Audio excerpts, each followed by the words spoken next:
good, people? It's your boy Icarus Gray. And it's your homeboy Wordplay TJ. And this is the No Rhyme or Reason podcast, where we talk about everything. Everything for no reason at all. And we're live. Yeah.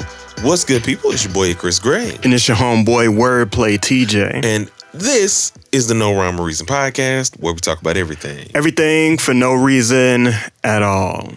So be it.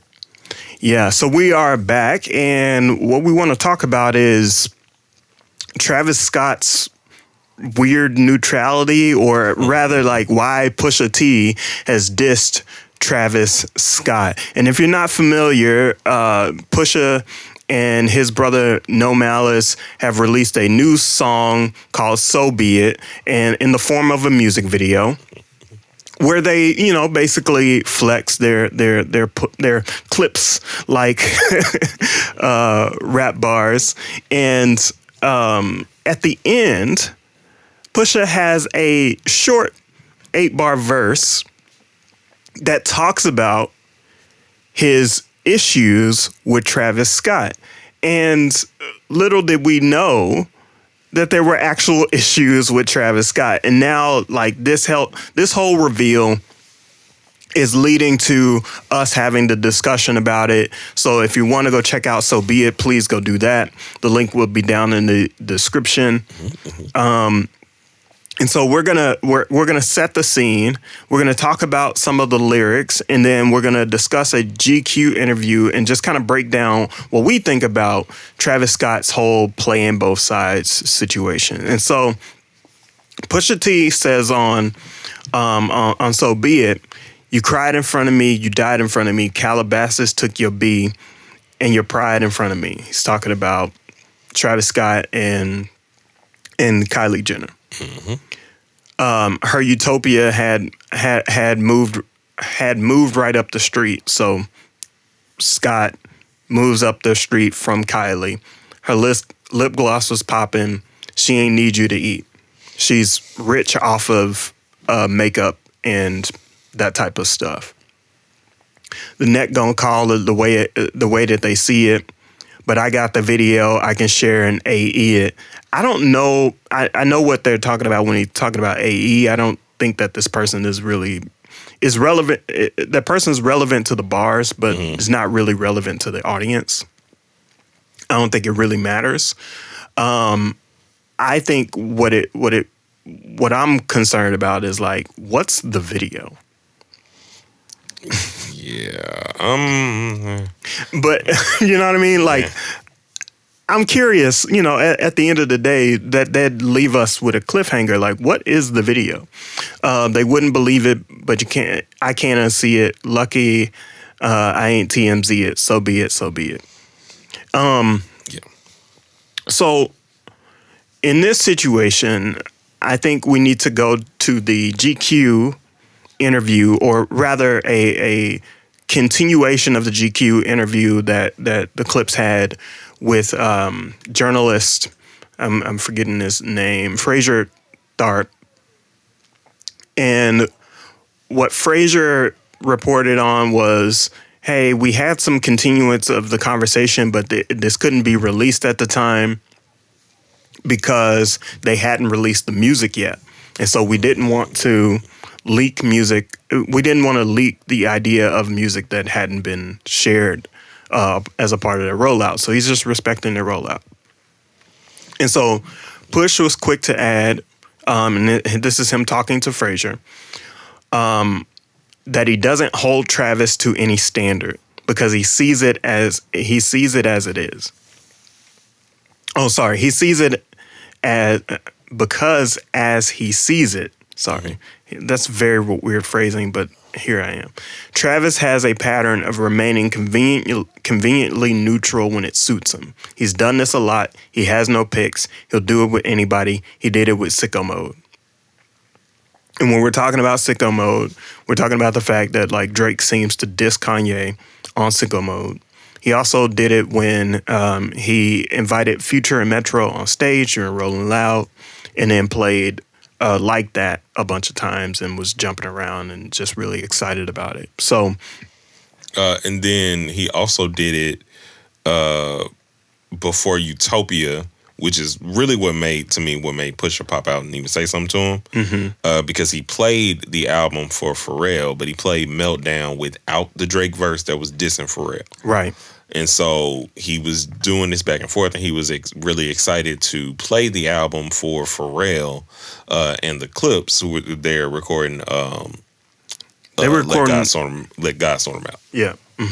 And so he has a lot of repeated actions of what I think Pusha feels is neutrality, but I don't think it's neutrality because you clearly just picking whatever side, and it's like there's no neutrality in that. You're doing the most.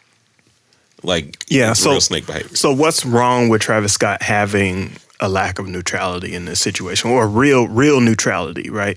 So real neutrality from your point of view is if you got disses for people that you're working with on both sides, you just don't release them. No, you just hold them on or hold them to yourself because you don't want to create any sort of animosity, any sort of increase in tension. You just don't want that to be.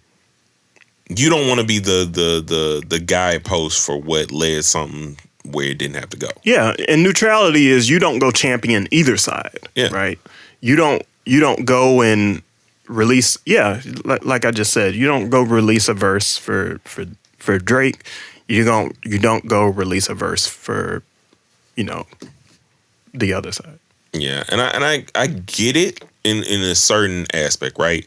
The Drake Kanye beef, not beef when this has been weird. Well, let's stay on why it's wrong for Travis first. Like, why? Well, no, I'm saying, like, from his perspective, I can see why him, quote unquote, playing both sides. It was a weird position to be in, given how weird and complicated their relationship is. Like, but are you saying it's wrong, or are you saying it's okay? I'm saying it's wrong, or I do feel that it's wrong because, again, no matter how weird something is, if I'm cool with both of y'all, hey man, we can't do that on my album. Like, we just can't. Yeah. And, like when I pop out on your album, because in that same year, he popped out on CLB. Y'all had done Sicko Mode, so people were really waiting for that next Travis Drake collab. You get it on CLB, and CLB is riddled with Kanye shots. And so you're on this album. CLB, for those that don't know. Certified Lover Boy. Yeah. And so it's really weird, and just you stand it on wrong. And I don't care like how good of a person Drake is. I don't care how good of a person Kanye is to you, whatever that is. Like, stand on something. It don't seem like you're standing anywhere. Because he still had credits to Kanye on Utopia. He's standing in the middle, in the back. Yeah. he is making a stance. He is making a stance. He's saying that, like, I'm just gonna do whatever the heck I want to do. However I feel I need to do. That's his stance. And I think Pusha's part is that I can't respect somebody that moves that way.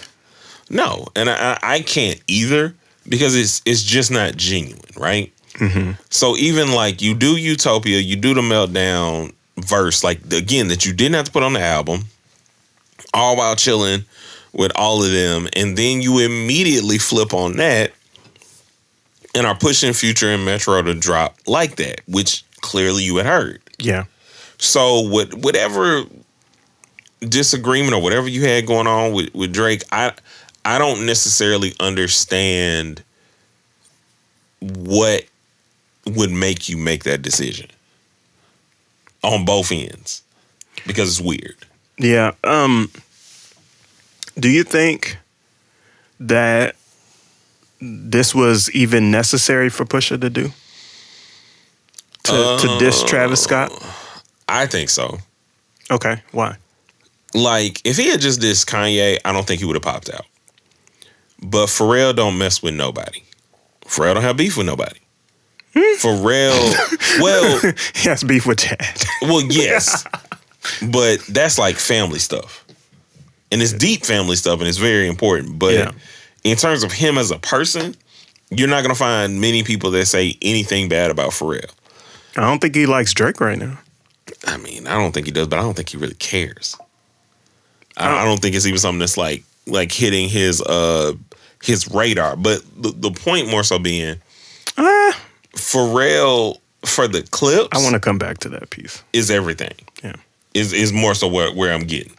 And like if you diss that man, we have a problem. Yeah. So the reason why I think Pharrell does pick sides is because Why Pharrell pick sides? I think Pharrell cares. Okay. And I think Pharrell cares because, like, why would he even, like, pick Clipse to do the Louis Vuitton thing? Where Pusha is, like, clearly, like, dissing different people, whether it be Jim Jones, whether it be Drake, Yeah. that type of thing. I think Pharrell has picked a side because he's producing this entire album, and hasn't produced anything with Drake to my knowledge. No. And also, I believe at some point Pharrell picked a side when it came to Clipse and Birdman. Yeah, because and he did Wayne. Me Too. And everything else that he did. But I think, but again, is it picking a side when you picking the home team? When I already have relationships with, like, these are my artists, these are people from where I'm from. I mean, yes, it's picking a side, but it's standing by your people. Yeah. Right? It's like if somebody comes out and this is you, and I produced, so many of your projects. Yeah. Like I'm not gonna stand for that. No. Don't do it. I'm a Christian, but don't do it. That was sinister. I needed to feel every bit as Pusha-T sinister I need for it. I'm gonna put that in post. Anyway. But yeah, so I think it's one of those things where it's like it's really weird movements, right? Mm-hmm. So it would be different if you just put the song out. So maybe you have the song, maybe you got the verse in the last hour. But I think Pusha's point earlier in the interview was you came and let us hear the album. You let us hear this song that didn't have this verse on it. And then you drop the verse and it's disrespecting this dude who you came to show this album to.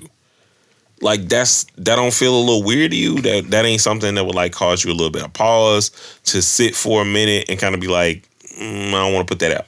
Yeah. There are multitudes of artists from Busta Rhymes to even like Shaq, where people talk about all these verses that they have from Biggie, where Biggie was like going at this person or going at that person that they didn't put out because they wanted to actually be neutral. Yeah. And not be in this weird place where you're doing whatever benefits you. And even the promoting, getting them to drop like that, I don't know what that does for you. Yeah. Like, you're not making a stance to say, hey, I don't fool with Drake because of X, Y, Z.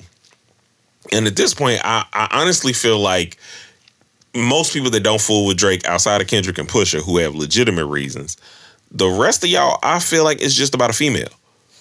Yeah, yeah. Like, but with Travis Scott, that's the weird part. Is like he doesn't care about. Like he's not. I don't think. When has Travis Scott ever like done something for a woman? You know what I mean? Went and dissed somebody because of like. You know what I mean? That's the only question I have, and not that we need an answer. It's more rhetorical. So we talked about like, why Pusha is dissing Scott. Mm-hmm. Why now? After so many years after like starting on this project, why now? Because it was around the project. Because I think it was because he talked about that later. Let God Sort Him Out. So he let them hear Utopia as they were working on Let God Sort Him Out. Mm-hmm. And so this could have been recorded around that time. And It we're could have just been. not like, get like it was probably fresh. It doesn't necessarily feel fresh because we're a year out from Utopia releasing and the beef and everything else, but it's fresh to him. It's fresh probably to not fresh us. it's fresh to us. This is who I'm trying to direct. Yeah, for sure. Does this feel like industry games? No, Like I'm trying to sell more records?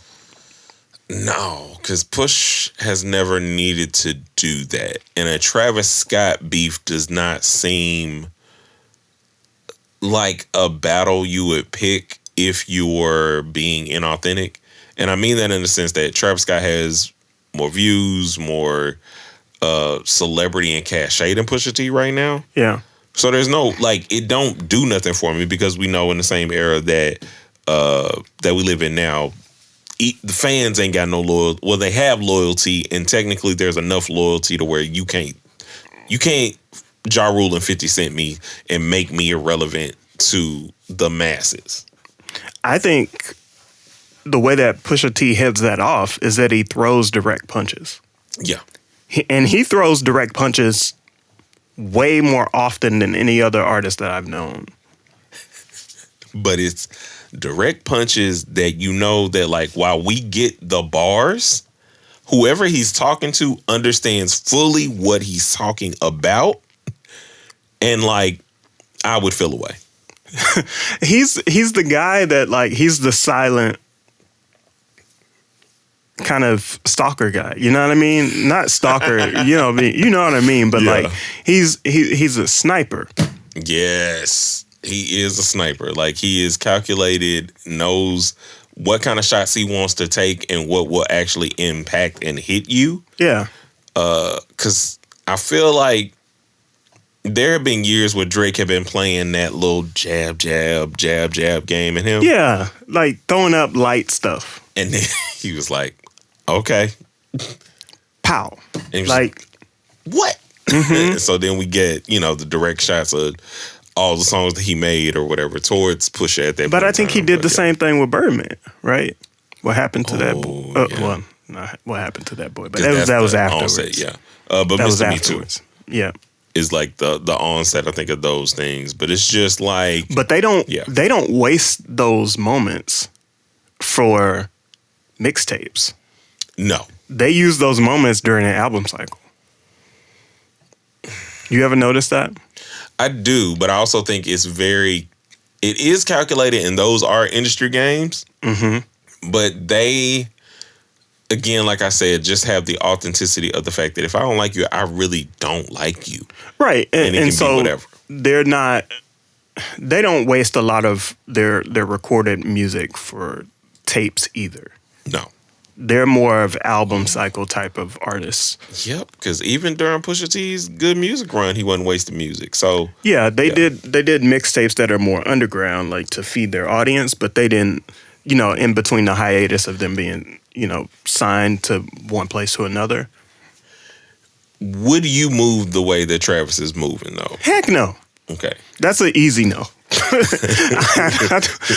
What? What do you dislike about how he's moving? Or do you dislike how he's moving? I dislike how he's moving only because he didn't need to hide anything if he was going to move that way. If he's going to move that way, you just say it out loud. Hey, I don't have a bone in either one of these fights. I want good music to come out, and this is good music to me. I think Travis Scott is so into music and so fixated on beats and sounds and verses and making songs that I think he could care less about who's on it. So that would give him a point back towards actual neutrality. Because it would just mostly for me, because I'm saying I don't think if we're going with that, then I would say you don't really see the problem because you just see music and you're just excited about music. So when you're saying play like that, you're excited because you heard it and it was a dope record. And it goes off, right? Yeah. And I'm just like, what? Yeah. You know Versus what I mean? Mario, yeah. forget this guy who was just on my album. Yeah. Like, one of my biggest albums since Astro World, which, again, he was another part of. Travis Scott just wants to continue to make hits. I can see it. And he's from the Kanye camp of Yeah. I'm going to use whatever talent is around me to make those hits because that's how I learned how to do it. I was just about to ask, do you think his Kanye Good Music run influences basically his allegiances or his motives? Yes, to a degree, only in the fact that he's producing music. Kanye still gets into the trap of like, I hate this person, I'm not working with them anymore. Mm-hmm. Travis Scott doesn't have that same aura about him. He wants to like, hey, you're my friend. Jump on this song. Okay. But he did know, and well, I think we speculate that he knew that the verse on Meltdown needed to not be played. I mean, so we speculate on a couple things, right? So if you knew and you just decided to play a verse or play the song without the verse, you a hoe. If you didn't know, Damn, and you got the verse and you decided, I felt that shot. It is what it is, man. Because you really are. Because then you were creating a thing and trying to you was pulling whole moves. If you got the verse later, and maybe you didn't have enough time to clear it and all this other stuff, and you didn't give a phone call because it was so integral for you to let the person that you're also inspired by listen to this album, you a hoe. If it's like maybe, I don't even know what a third option could be in terms of that, but it's like the situation was just mishandled in a lot of different ways, and it's like you don't necessarily have to have loyalty to me as much as you have to have respect. And if you gon', like you said earlier, if you're gonna stand on it, stand on it. But you ain't stood on nothing. You did sicko mode, and maybe you were feeling discontent with good music or whatever at the time, but I feel like you could also say those things. I don't know if he has any discontent with good music. I don't know where his imprint lies anymore. I don't know where Cactus Jack,